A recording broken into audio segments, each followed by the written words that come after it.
Hi everybody, Curtis here back with supplemental instruction information as it pertains to Delaware Tech. This year, 2016, is the 50th anniversary of Delaware Technical Community College.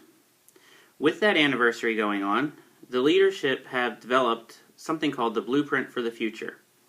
This blueprint is essentially goals, recommendations, various different things that the leadership would like to see happen in order to improve Delaware Tech.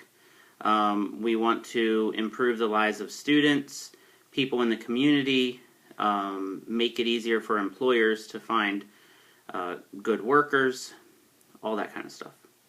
So supplemental instruction is actually based off of the principles within the Blueprint for the Future. The principle of student success, or improving student success. Now, there's all kinds of different ways of measuring student success. The way that we tend to do it at Delaware Tech is with graduation rates and employment rates.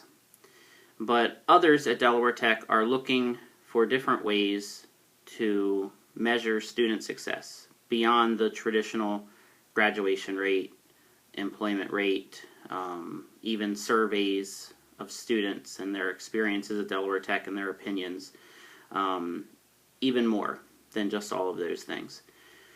So back to supplemental instruction. The leadership of the college, including the deans of instruction, decided that supplemental instruction would be a great way for the college to help improve student success. The initial pilot program begins in the fall. And the leadership, they looked into the data of courses and which courses have the highest fail rates and the highest withdrawal rates. And what they found is the courses that have those highest rates of failure is Anatomy and Physiology 1 and Elementary Algebra. Those two courses are the courses that are going to have supplemental instruction in the fall and the spring.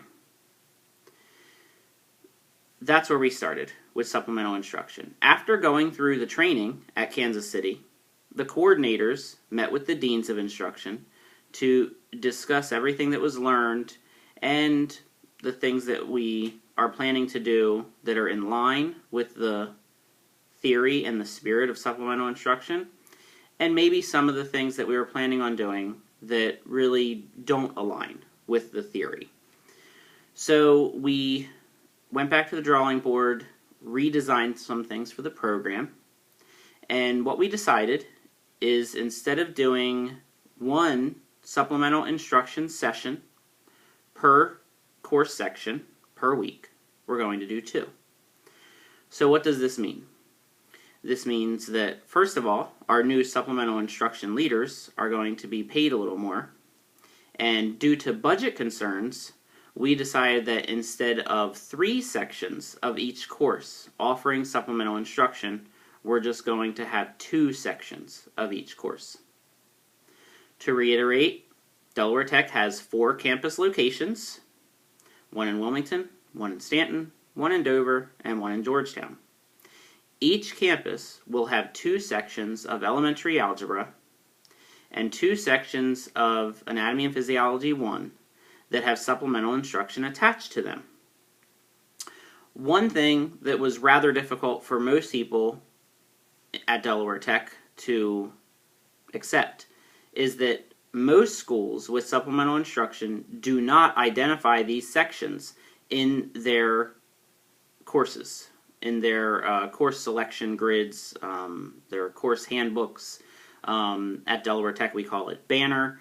However students select and register courses, whether it's online or whether it's in paper, supplemental instruction is often not identified. And that threw a lot of people for a loop because they thought, well, how are the students going to know about it? And how is it going to fit into their schedule? And what if they have class when there's a supplemental instruction session going on? These were all great questions that had to be addressed. What we found out is most schools actually have a very, very flexible supplemental instruction schedule. On the first day of class, they poll the students and they ask them what days and times would they like to have supplemental instruction. It's very student-centered and student-driven. Now, this caused some issues at Delaware Tech because we don't have an unlimited amount of resources in terms of classrooms. We sort of have to know what days and times supplemental instruction is going to be happening so we have a place to put these students. So as coordinators, we decided that we would need to schedule supplemental instruction sessions, at least initially, with this pilot program. Perhaps in the future, we'll be able to offer a more flexible type of schedule where we poll the students, we see what they want, and then we're able to actually create a schedule from that. We would love to be able to do that. It's just not really possible right now in the beginnings of this program. So after that was decided, we had to be aware that there may be some issues with this. There may be students who cannot show up to supplemental instruction at all because of their other class schedules. So what we decided is after the first few weeks of the semester, if we have very, very low attendance in a supplemental instruction session because most of the students have other things going on, we will try to move that session to a different time, and hopefully there will be a location available during that day and time. So that was our fix to that. Another issue is with the supplemental instruction leaders and how to go about creating that position, what the pay rate would be, and developing all of the qualifications and expectations of the job, as well as the hiring process. This has been a huge undertaking for the coordinators. Since none of us are really human resources experts, we had no idea how to go about doing this at the college. Again, we had to work with the deans of instruction, and we are now working with the human resources departments at each of our campuses in order to provide this. So right now we've had most of the job postings now available on the Delaware Tech website. And most coordinators already have a handful of students that we want to recommend apply for the SI leader positions. And that is currently going on right now. The coordinators are hoping to hold interviews in about 3 weeks for the people who apply for the SI leader positions. We have interview questions prepared, and we're ready to identify who would be best to serve this new program at Delaware Tech. That's about where the program is now. We have our schedule in place, we have the instructors and the department chairs on board, and we're now looking for SI leaders. It's our hope that this program would be a huge success. We want our students to do better in their math and their science courses. We want this program to grow, and we want to be able to provide this in multiple different programs of study.